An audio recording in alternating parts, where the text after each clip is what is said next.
Tonight is the 23rd of August, and this is the fourth night we are speaking on the Sutta Nipata. Last night we came up to 3.8, so tonight we start with 3.9, Vaseta Sutta. This sutta is also found in Majjhima Nikaya, Sutta 98. Thus have I heard. Once the Buddha was staying in the forest of Ichanangala. Many Brahmins were staying there too. Famous men like Chanki, Taruka, Pukarasati, Janusoni and Todeya, all well-known, erudite and wealthy Brahmins. Amongst these men were two young Brahmins, one called Vaseta and the other Bharadvaja. Now one day, as these two young men were walking up and down, they started a conversation regarding the factors that make one a Brahmana. Bharadvaja said, "It's to do with one's family. If one's family background is pure and there has been no intermarriage with other castes for 7 generations back on either one's mother's or one's father's side, then one is a Brahmana." But Vaseta said, "If one's actions are good and duties are observed, then one is a Brahmana." Bharadvaja stuck to his theory and Vaseta stuck to his. Neither could convince the other that he was right. So Vaseta suggested that they go and ask someone else's advice. "Listen," he said to Bharadvaja, "there is a hermit called Gotama, a prince of the Sakyans, who has renounced his family and of whom it is said, that blessed one is such since he is accomplished, fully enlightened, endowed with wisdom and conduct, sublime, the knower of worlds, incomparable leader of men to be tamed, teacher of gods and men, enlightened and glorious. He himself, having realized the Dhamma, makes it known to the world of men and gods, including ascetics and Brahmins. He teaches the Dhamma which is good in the beginning, in the middle and at the end, full of meaning, rich in words and wholly complete. He teaches a perfect, pure life. Good indeed is the sight of such arahants." "Well, Bharadvaja," said Vaseta, "let's go to this man Gotama and ask him to clear up this question, and we will take it as the recluse Gotama explains it."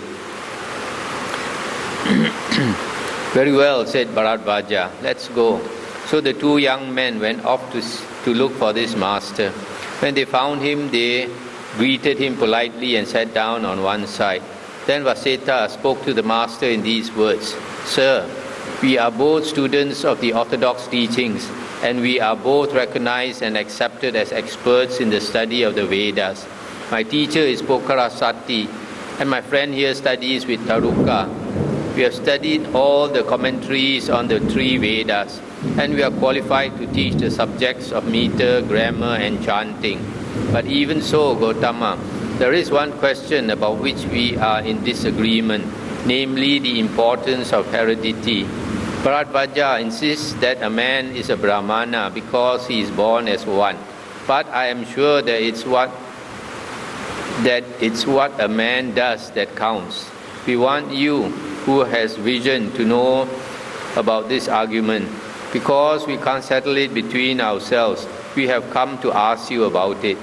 We have heard that you are called the fully enlightened one. You are treated with respect by men. They fold their hands when they see you in the same way they go forth to respect the waxing moon. You are the eye of the world, Gotama, so we ask you to look at this question. What is it that makes a man a Brahmana? Is it by birth or is it by what he does? We can't work it out, Gotama.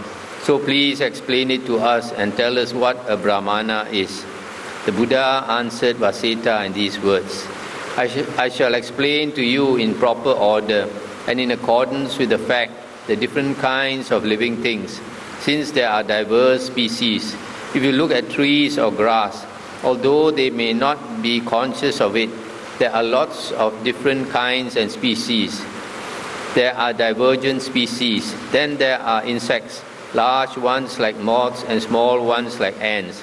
With these creatures too, you can see that they are of different kinds and species. And in our 4-footed friends, four-footed animals, whatever the size, you can see that they are of different kinds and species. Now look at the creatures that crawl on their bellies, the reptiles and the snakes. You can see that they are of different kinds and species. Look at the fish and water life. Look at birds and the breeds that fly. You can see that they are of different kinds and species.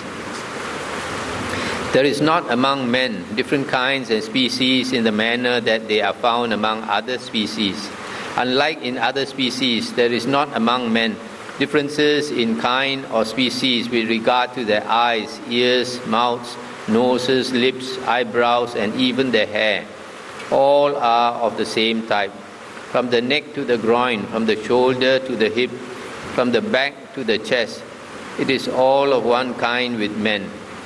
Hands, feet, fingers, nails, calves, and thighs are all standard, and so are the features of voice and of color. Unlike other creatures, men do not have characteristics which distinguish them at birth. They do not have the variety of inherited features that other creatures have. In fact, in the case of humans, differences are differences only by convention. For example, Vaseta, if a man keeps cows and lives off their produce, then we know that he is a farmer. We do not call him a Brahmana. Similarly, when a man lives by a particular craft, then we know he is a craftsman. We do not call him a Brahmana. If he supports himself by trading, then we know he is a merchant, not a Brahmana. When a man gets paid for serving other people, then we call him a servant rather than a Brahmana. A man who lives by taking other people's things is known as a thief rather than a Brahmana. And a bowman who sells his skill is known as a soldier. We do not call him a Brahmana. A man whose work is performing rites and ceremonies is known as a priest and not as a Brahmana. And the man who lives off the produce of countries and villages is known as the landlord or a king. We do not call him a Brahmana. I do not call a man a Brahmana just because of his mother or because of his breeding. Just because a man is entitled to be called sir, it does not mean that he is free from habit and attachment. He who is free from attachment, he who is free from grasping, is the person I call a Brahmana. This word Brahmana, here the Buddha means a holy man. When all the chains are shattered, when there is no more agitation, and a man has freed himself and thrown off his shackles, that is the person I call a Brahmana. He who has cut off the strap of ignorance and harness of false views, who has removed obstacles and is enlightened, is one I call a Brahmana. He who, without getting annoyed, endures insults and violence, whose strength and army is endurance, is one I call a Brahmana. There is no anger and there is no ignorance. There is only strength of restraint and the power of pure action. So there is no habitual repetition, no rebirth. This is what I call a Brahmana. Like a water drop on a lotus leaf, a mustard seed on the top of a needle, sense desires roll off and leave no trace in him. It is such a person I call a Brahmana. Losing weight and dropping a chain, here, right here in this world, we can see how even suffering has an end. This is whom I call a Brahmana. One who is deep in wisdom, wise, proficient in what the right or the wrong path is, who has reached the ultimate goal, is one I call a Brahmana. No props, no dependency, no need to mix with other people, whether property owners or wandering monks, the minimum being good enough. This is what Brahmana means. To lay down the weapons of violence, to stop killing any being, to stop causing others to kill any being. This is what Brahmana means. He who shows no anger towards those who are angry, peaceful towards those who are violent, not grasping among those who are bent on grasping, is one I call a Brahmana. He who is wanting, hating, pride and envy have dropped away. like the mustard seed which has rolled off the needle top, is one I call a Brahmana. He who speaks words which are not harsh, and words which are meaningful and true, words which do not arouse another's anger, is one I call a Brahmana. No possessions, no things have been appropriated, whatever the size, quantity or value. This is what Brahmana means. No expectations, not a hankering for this world or for any other. He is untied, released. This is what Brahmana means. An absence of wanting. Questions and doubts disappear in knowledge, and he plunges into the absence of death. This is what Brahmana means. He who has gone beyond the impurity of both merit and demerit, who is free from grief and defilement and is pure. This is what Brahmana means. The clear, calm, stainless, moon-like quality where the shackles of constant becomings are cut and thrown away. This is what Brahmana means. He who has gone beyond the rough and dangerous road of cyclic existence and delusion, who has crossed over and gone beyond the contemplative, passionless and doubt-free, one who is calm without grasping, is one I call a Brahmana. Sense pleasures have gone. He lets them go for the life of a wanderer without a home.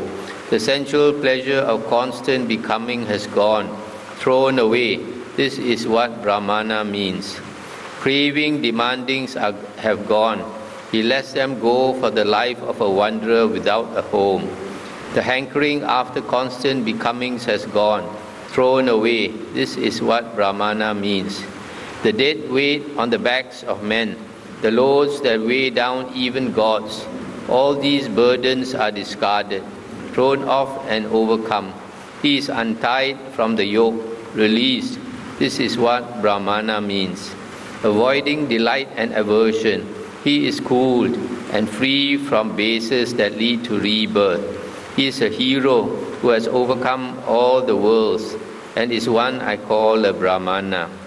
He who has fully comprehended how beings come to be and how they cease to be is unattached, faring rightly and enlightened, is one I call a Brahmana. He whose destiny cannot be known by gods and human beings, the person who has eradicated the passions, a worthy one, is one I call a Brahmana. As for possessions, he has nothing, nothing in the past, nothing in the future, nothing in the present. He does not hold on to anything at all, freed from clinging. This is what I call a Brahmana. A hero, a man of greatness, of prominence, of wisdom, a man of fearlessness and victory, non-attached, washed in the waters of wisdom, enlightened. This is what I call a Brahmana. He knows his earlier lives. He has seen the other forms of life, the woeful states and the happy states. This is the attainment, reaching the end of the chain links of births. This is what I call a Brahmana. So what of all these titles, names and races? They are mere worldly conventions. They have come into being by common consent. This false belief has been deeply ingrained in the minds of the ignorant for a long time. And still these ignorant ones say to us, one becomes a Brahmana by birth. On the contrary, no one is born a Brahmana. No one is born a non-Brahmana. A Brahmana is a Brahmana because of what he does. A man who is not a Brahmana is not a Brahmana because of what he does. A farmer is a farmer because of what he does. And a craftsman is a craftsman because of what he does. A merchant, a servant, a thief, a soldier, a priest or a king, each of them is what he is because of what he does. So the wise men see action as it has really come to be. They are proficient in the fruits of action, and they are seers of dependent origination. The world exists because of causal actions. All things are produced by causal actions, and all beings are governed and bound by causal actions. They are fixed like the rolling wheel of a cart, fixed by the pin of its axle shaft. A Brahmana is a result of self-restraint, wholesome living, and self-control. This is the essence of a Brahmana. So Vaseta, let this be clear. There are people who are wise and experienced in all the three areas of knowledge, who are calm and have finished with the chain links of repeated becoming. These people should be known like Brahma or Indra. Stop it for a moment. These three areas of knowledge, I think the commentary says is the three Vedas. But in the Buddha's discourses, the three knowledges are the three abhinyas. It's not the three tevijja. The three abhinyas are being able to see the past life. Second, having the divine eye, can see beings dying and taking rebirth according to karma. And the third one is destruction of the asavas. Then Vaseta and Bharadvaja said to the Buddha, "It is amazing, Venerable Gotama. It is wonderful, Venerable Gotama. Just as if one might raise what has been overturned and reveal what has been hidden, or point out the way to him who has gone astray, or hold out a lamp in the dark so that those who have eyes may see objects. So likewise has the truth been explained by Venerable Gotama in various ways. Therefore we take refuge in him, his Dhamma and his Sangha. May the Venerable Gotama accept us as lay followers who henceforth have taken refuge in him for the rest of their lives."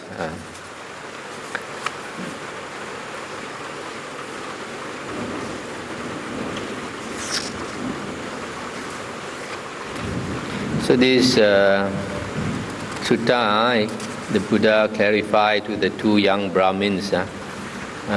To the Brahmins, this word Brahmana means their caste. But because there are no more real Brahmanas, Brahmanas are supposed to be ascetics. First 48 years of their life, they beg for their food, live a life of renunciation and all that, which later Brahmins did not practice. So we differentiate the Brahmins from the Brahmana. The real Brahmana is a holy man, what is supposed to be. These two young men, Vaseta and Bharadvaja, later became monks. If you remember, in the Digha Nikaya we went through, there's one sutta where they became monks. And then they came to ask the Buddha some question again. The next sutta is 3.10, Kokalika Sutta. This is also found in Samyutta Nikaya 6.10. This Kokalika is a follower of Devadatta. Once when the Buddha was staying in the Jetavana monastery at Savatthi, a monk called Kokalika came up to him and said, "Sir, Sariputta and Moggallana are full of unwholesome desires. They have been quite taken over by unwholesome desires." And the Buddha said, "Kokalika, don't say such a thing. Have confidence in your mind as far as they are concerned. Sariputta and Moggallana are well behaved." But Kokalika repeated his accusation against the two disciples. The Buddha replied as before, but the monk again insulted the disciples in the same way. For a third time he was asked by the Buddha not to do so. Then Kokalika, making a deep bow to the Buddha, got up and went away. He had only gone a short way when he started to feel ill. His whole body came out in boils the size of mustard seeds. These boils began to swell, growing bit by bit until they were as large as peas. Then they grew as large as beans, as eggs, as crab apples, and as quinces. At this point, they burst open, oozing pus and blood. From the illness, Kokalika died, and as a result of the ill will that he had shown, he was reborn in one of the states of misery which is known as the Paduma or lotus hell. Towards the end of that night, the Brahma Sahampati came to the Buddha and told him how Kokalika had died and how his ill will had caused rebirth to take place in the Paduma hell. Early next morning, the Buddha called all the monks together to explain what he had been told about Kokalika's death. Monks, the life of a being in the Paduma hell state lasts so long that we can hardly describe it in numbers. Kokalika has taken birth there because of the ill will he had for Sariputta and Moggallana. And as teacher, the Buddha went on to say, a person that is born with an axe in his mouth. He whose speech is unwholesome cuts himself with his axe, with the axe. When a man praises someone who should be blamed or attacks someone worthy of praise, then this man is accumulating evil with his mouth, and this evil will not lead to happiness. It is little harm if one loses money in gambling with dice, even losing everything, including oneself. But if one bears ill will towards well-conducted ones, it is greater harm indeed. Insulting men of real worth, bearing ill will in thought and speech, leads to aeons upon aeons in the states of misery, means world cycles. Lying leads to these states. Doing something and then saying, I didn't do it, this is the same as lying. In terms of death and rebirth, both actions are equivalent. At death, you must face the consequences of unwholesome actions. When a man attacks someone who is peaceful, pure and uncorrupted, then the attack turns back on the foolish man who started it as dust thrown against the wind. The person who has a greedy disposition insults others with words. He is faithless, greedy, miserly and slanderous. If you are a man like this, untrue and unworthy, slanderous, evil and misbehaved, mean, bad, you had better not talk too much, or else you will come to a state of misery.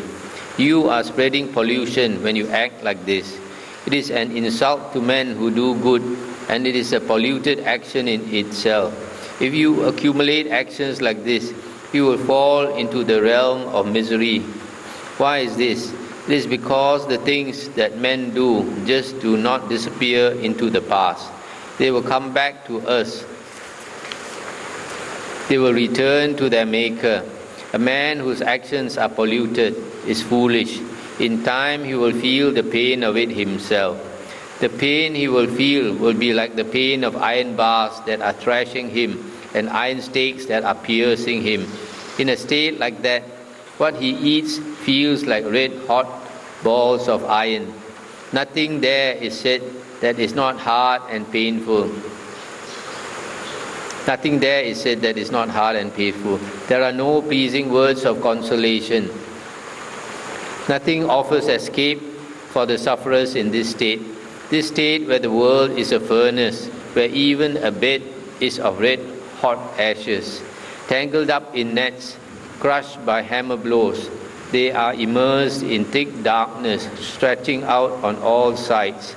Then they find themselves in a cauldron, burning and boiling, bubbling up and down in the heat of the furnace, heaving their bodies around. The man of unwholesome deeds is in this state, stewing and boiling in blood and rotten flesh. Wherever he moves to, he rots from the touch of this putrid mash. Then the man of unwholesome deeds boils in water infested with worms. He cannot stay still. The boiling pots, round and smooth like bowls, have no surfaces where he can get hold of.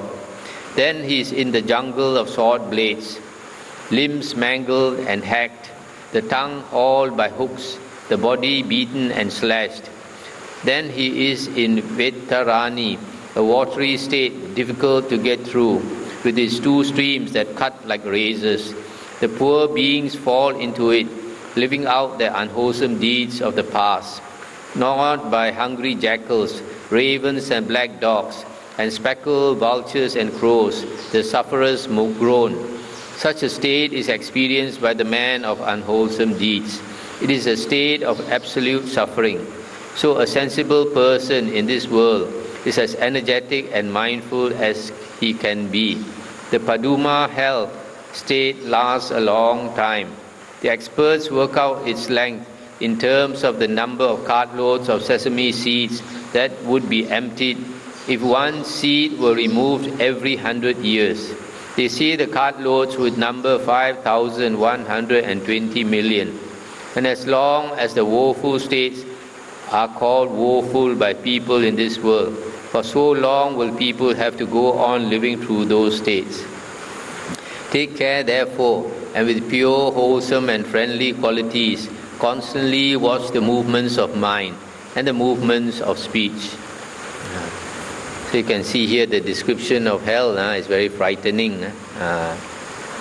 So a lot of people don't know. They don't like somebody. They like to talk bad about that person.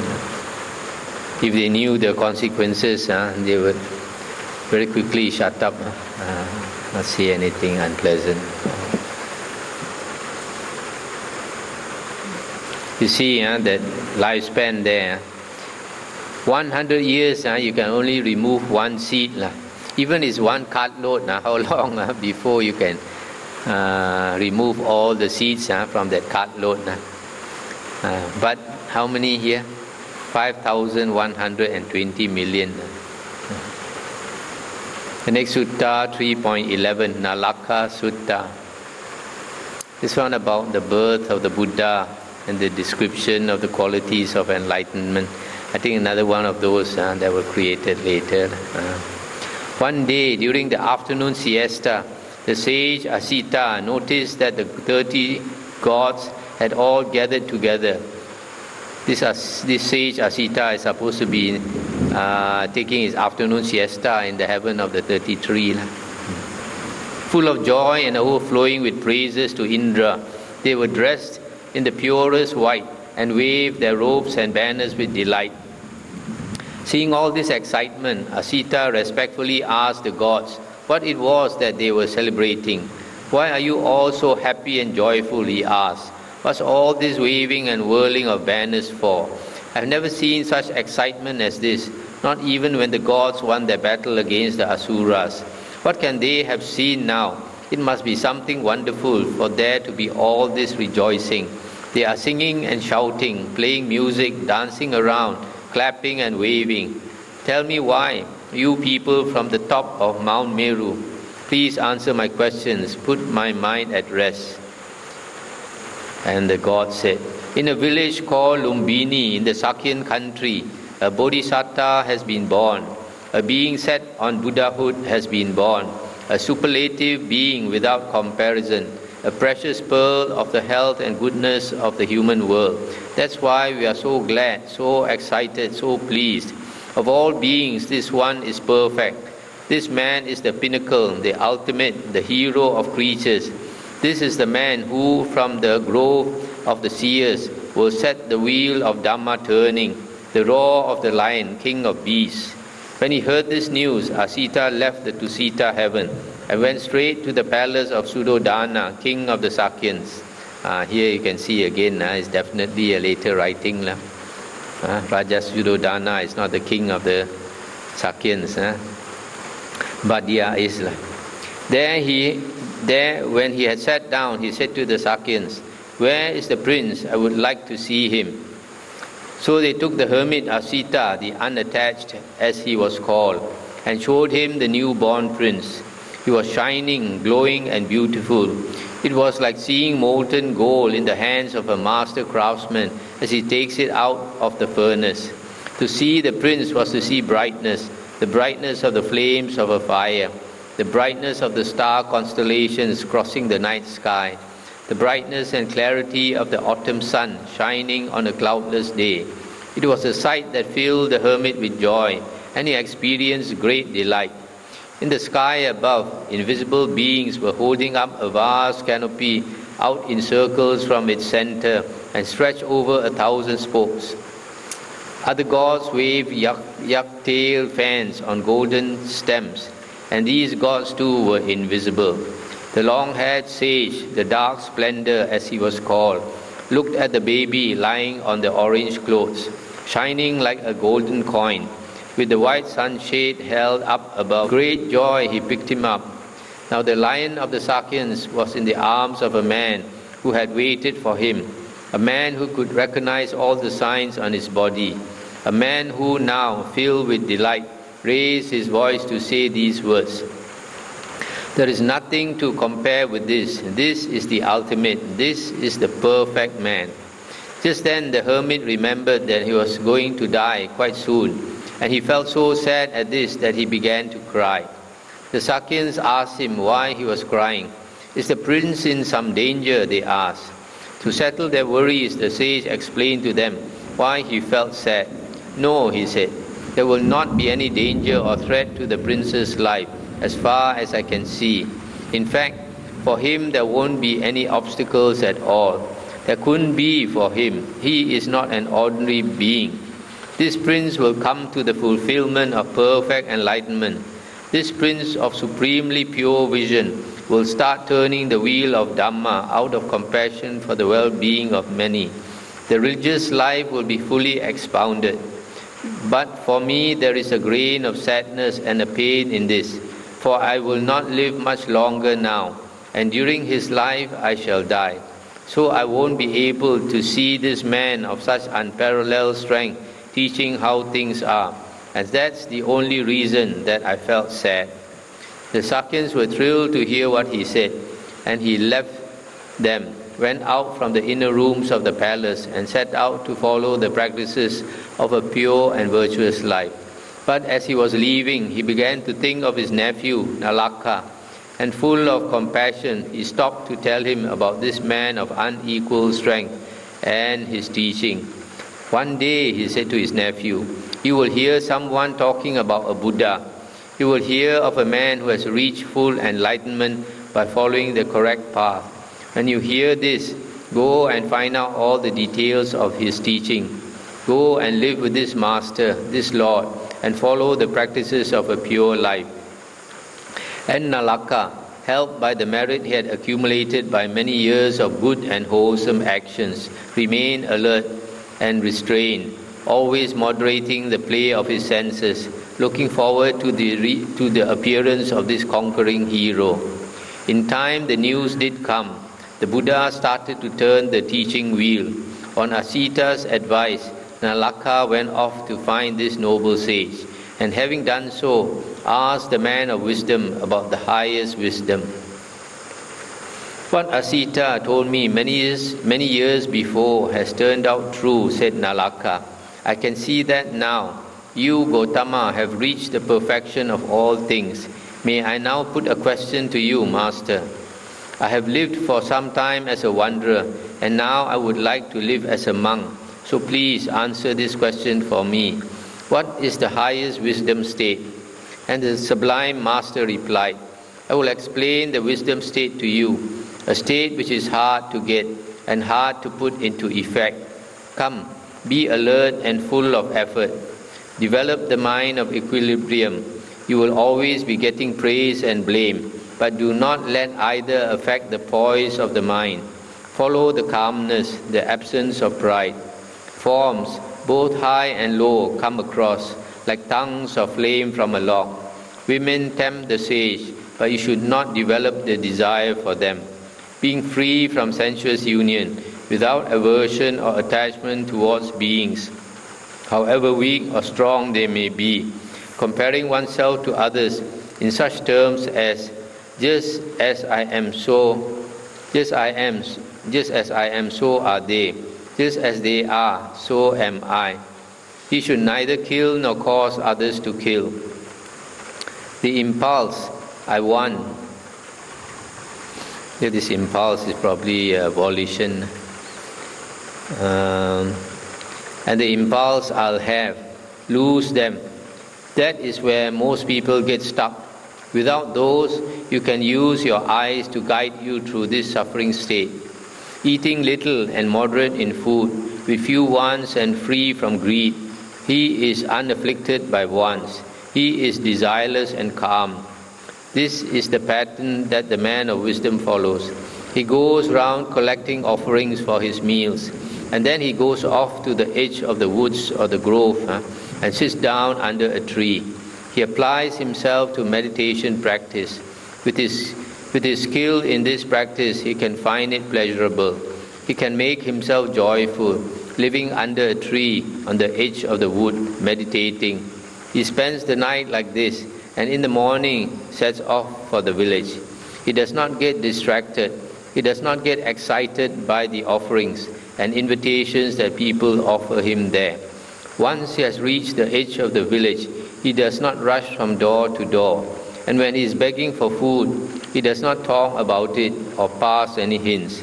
He simply says, "This is what I've been given, that's good." Or, "I haven't been given anything, that's fine." With this attitude towards begging, he can return undisturbed to the tree. So he wanders around with begging bowl in hand. Although he is not dumb, he seems to be dumb. He accepts even the smallest gift of the giver without scorn and without pride. The methods, both quick and slow, by which Nibbana may be discerned have indeed been expounded by the ascetic Gotama. It is never discerned twice. This perceiving of the beyond is realized gradually.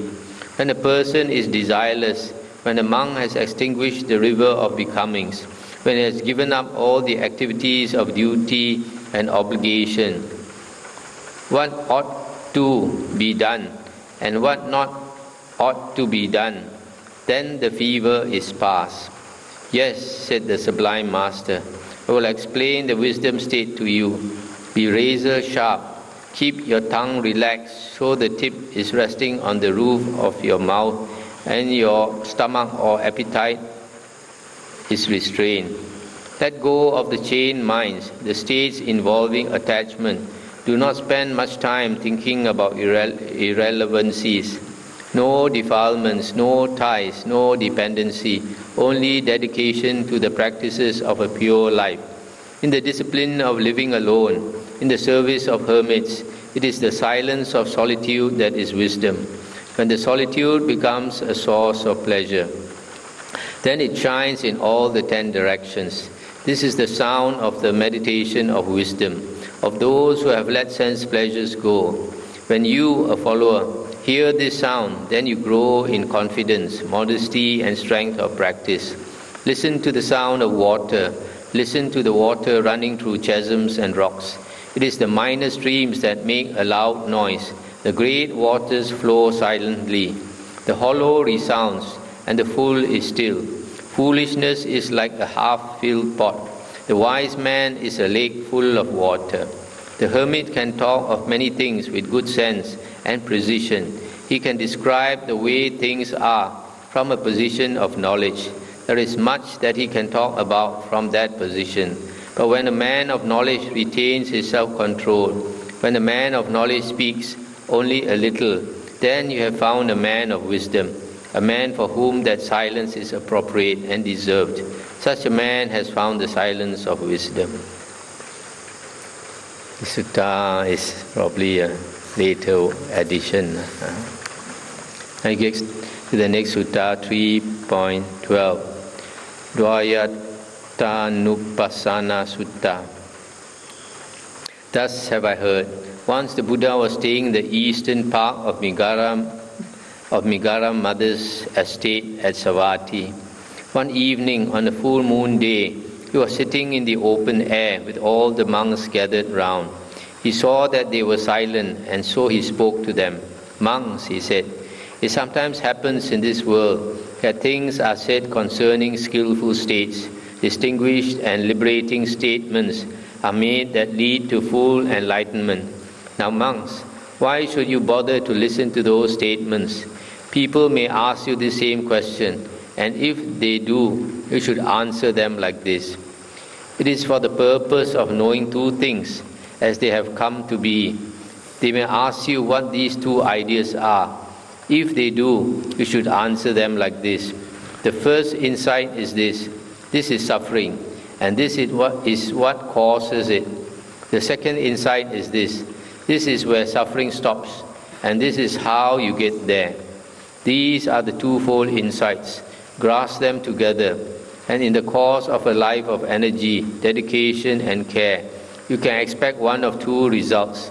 There will either be the fruit of perfect knowledge, or, if any essential components are not yet exhausted, then there will be at least no further births. When the Buddha had said this to the monks, he went on as teacher to explain, there are people who do not understand suffering. They do not know where it comes from, where it totally ends, or how to get to where it ends. So without a chance to emancipate the mind or attain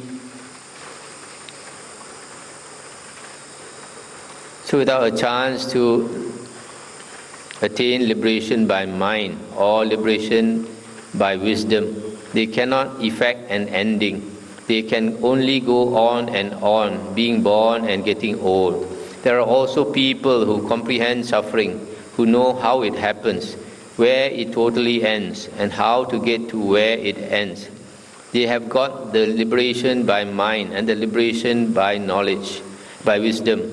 Now they can effect an ending, no more going on and on, being born and getting old. This is the proper twofold insight, but you may be asked to describe it in another way, and that you could do like this. One insight is that grasping is the basis of all suffering, grasping or attachment. The other insight is that by the complete cooling and cessation of all this grasping, there is no more arising of suffering. These are the two insights. Grasp them together, and with energy, dedication, and care, you can expect one of those two results. There are many kinds of suffering in this world, and all of them grow from the same source, grasping or attachment. When a man knows no better, he gives way to this grasping, and slowed and dulled, he goes through one misery after another. So do not create it for yourselves. Use your knowledge to see how suffering begins and develops in attachment. There is another way of describing this twofold insight.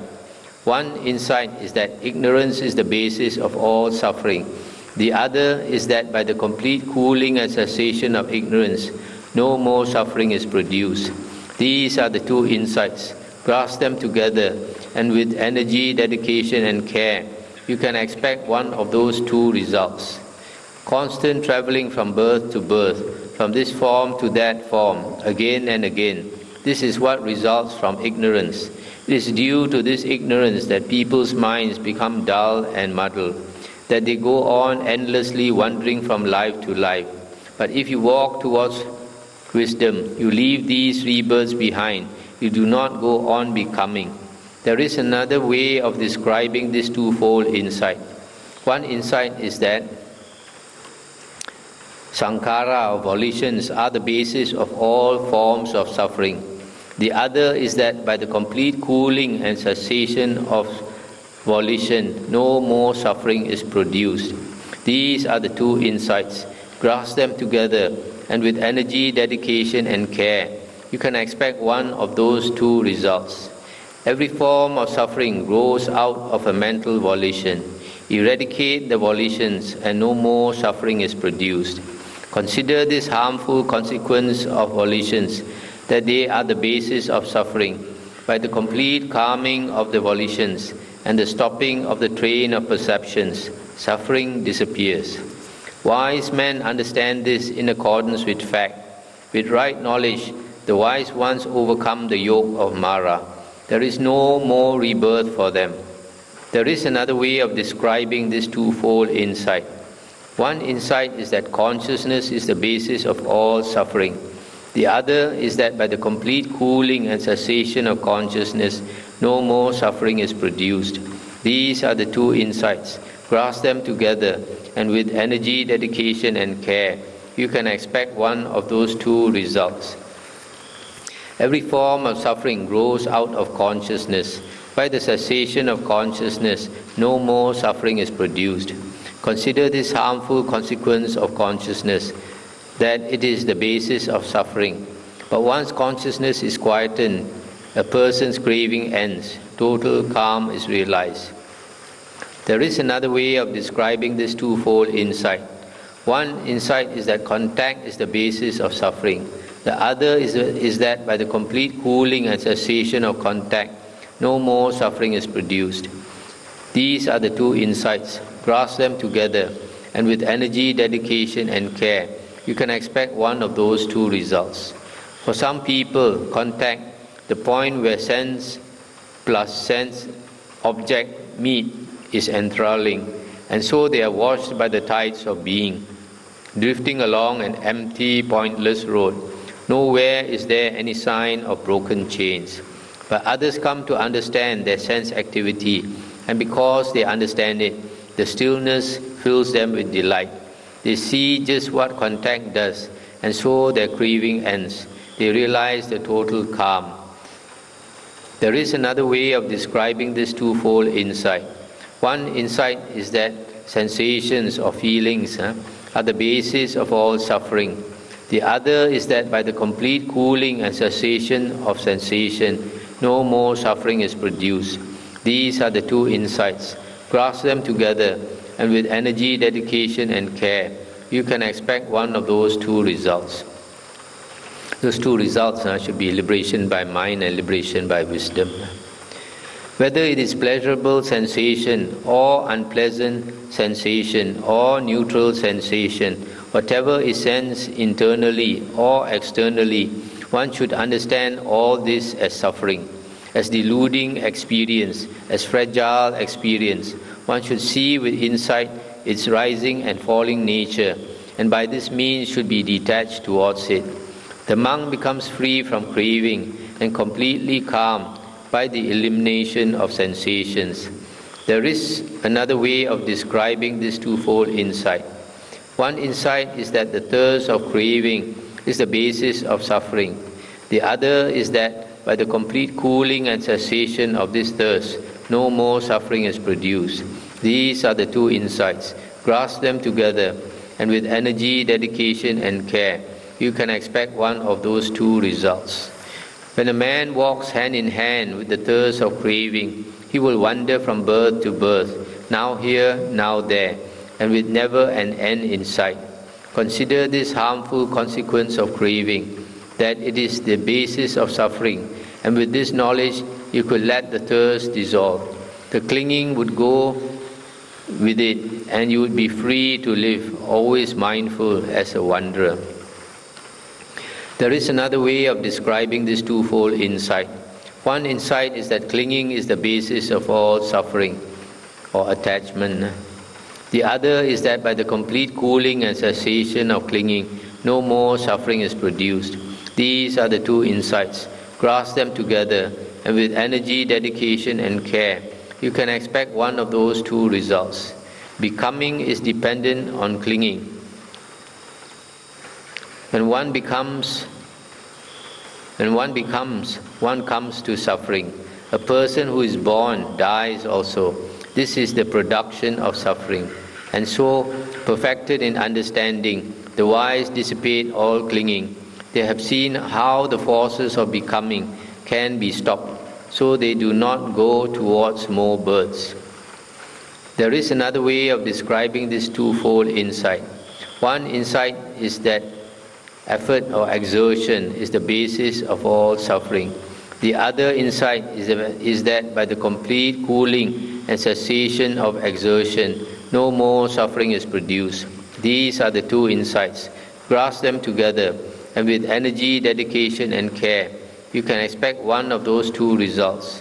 Every form of suffering grows out of exertion. Eradicate exertion, and no more suffering is produced.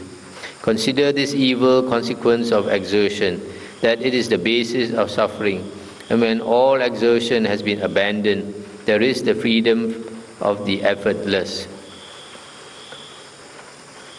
For the person whose feverish thirst is destroyed, and the mind has become calm, the cycle of birth and rebirth is left behind, and there is no more coming back for rebirth. Stop here for a moment. Why it says this suffering grows out of exertion. If too much energy, if too much desire to be liberated, then you won't become liberated. There is another way of describing this twofold insight.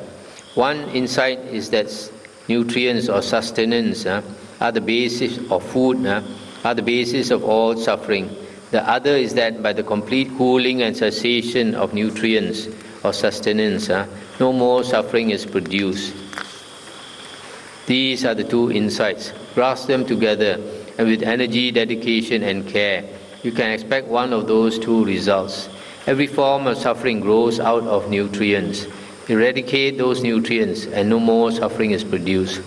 Look at the harmful consequences of nutrients, that they are the basis of suffering. When you have comprehended all nutrients, you do not get attached to them. When someone fully understands what is healthy, then he can do away with the asavas. He can stand firm and clear-sighted in the practice of the teachings as a person fulfilled, as a being beyond definition. These nutrients, the Buddha says that all beings need food. So if we continue to take food, we continue to make this body live. And especially if we are attached to it, it creates problems. So it's not that we don't need nutrients at all, but not to be too attached to it, probably. But if a person is very tired of the world, then he probably doesn't want the body to continue to live. But just by starving himself, he cannot get out of the world. He has to use wisdom. There is another way of describing this twofold insight. One insight is that mental agitations are the basis of all suffering. The other is that by the complete cooling and cessation of these agitations, no more suffering is produced. These are the two insights. Grasp them together, and with energy, dedication, and care, you can expect one of these two results. Every form of suffering grows out of agitation. Eradicate agitation, and no more suffering is produced. Consider this harmful consequence of agitations, that they are productive of misery. Therefore, give up agitation, break the impulses or volitions, and free from agitation and clinging. Let the monk mindfully wander along. There is another way of describing this twofold insight. One insight is that there is trembling for one who is dependent. The other is that the one independent does not tremble. These are the two insights. Grasp them together, and with effort, dedication, and care, you can expect one of those two results. The independent man does not tremble or get confused, but a man who is dependent on something is clutching, grasping at existence in one form or another, and he cannot escape from existence. Consider this evil consequence, that there is grave danger in being dependent. Therefore, relying on nothing, the mindful monk wanders on, free from clinging. This dependent means you are attached to something. For example, beloved family members, your property, your wealth, because you are dependent on them for happiness. So anything happens to them, you will suffer very much. But a monk, he gives up everything. He has no family members to give him suffering. He has no property to be afraid of losing, etc. There is another way of describing this twofold insight. One insight is that there is calm in the formless. There is more calm in the formless than in the formed. The other is that there is more calm in cessation than in the formless. These are the 2 points. Grasp them together, and with effort, dedication, and care, you can expect one of those two results. Beings who do not understand cessation will come back to the process of re-becoming, whether those beings be those of the sphere of form or of the sphere of the formless. But those beings who, having understood the nature of form, are well established in the formless and free themselves in cessation, are the ones who leave death behind them. There is another way of describing this twofold insight. One insight is that what the world at large, inclusive of its maras, recluses, Brahmins, as well as men and rulers, thinks of as truth, the higher beings, the men of worth, see quite clearly through their superior wisdom as false. The other is that what the world at large thinks of as false, the higher beings, the men of worth, see quite clearly as the truth. These are the two insights. Grasp them together, and with energy, dedication, and care, you can expect one of those two results. In the world, inclusive of its gods, substance is seen in what is insubstantial. They are tied to their psychophysical beings, and so they think that there is some substance, some reality in them. But whatever be the phenomenon through which they think of seeking their self-identity, it turns out to be transitory. It becomes false, for what lasts for a moment is deceptive. The state that is not deceptive is Nibbana. That is what the men of worth know as real, as being real. With this insight into reality, their hunger ends, cessation, total calm. So, for a person of wisdom, the world is false. Only Nibbana is real. Because the world is like a dream, changing all the time. There is another way of describing this twofold insight. One insight is that what the world at large thinks of as pleasure, the higher beings see quite clearly as suffering. The other is that what the world at large thinks of as suffering, the higher beings see quite clearly with their superior wisdom as blissful. These are the 2 points. Grasp them together, and with energy, dedication, and care, you can expect one of those two results. Whatever there is which is said to be existent, the delightful, enticing and pleasant forms, sounds, tastes, odors, tactile sensations and thoughts, these are all agreed upon by the world, inclusive of its gods, to be happiness. In your world, these things are thought of as pleasures, and yet when they cease, they are thought of as suffering. To the higher beings, when the individual body and personality comes to an end, it is considered to be blissful, but this varies sharply from the way it is seen by the rest of the common world. What is generally called blissful is called suffering by men of worth, and what is generally called suffering is known to be blissful by them. Be aware of this paradox. It is difficult to understand, and the ignorant are in error in this regard. It is dark where they are trapped. It is pitch dark for the blind, and crystal clear for the wholesome. For those that can see it, there is light. But if you are blind to the teachings of the way things are, if you know nothing of the path, then you will not be able to make out anything, though you may be right on top of it. This teaching about the way things are does not become a force of full enlightenment for someone who is infected with desire, yearning to be, or for someone who is in the grip of Mara. For who else can justifiably reach this state of full understanding except for those beings of distinction? Who else has come to understand this state and disperse all the forces of confusion? This is what the Buddha said on that occasion.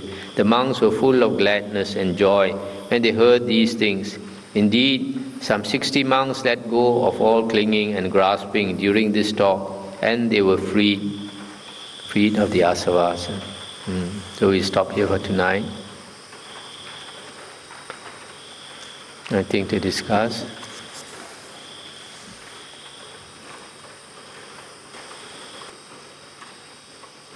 You can see from the suttas we have gone through that some of them are later additions, not spoken by the Buddha.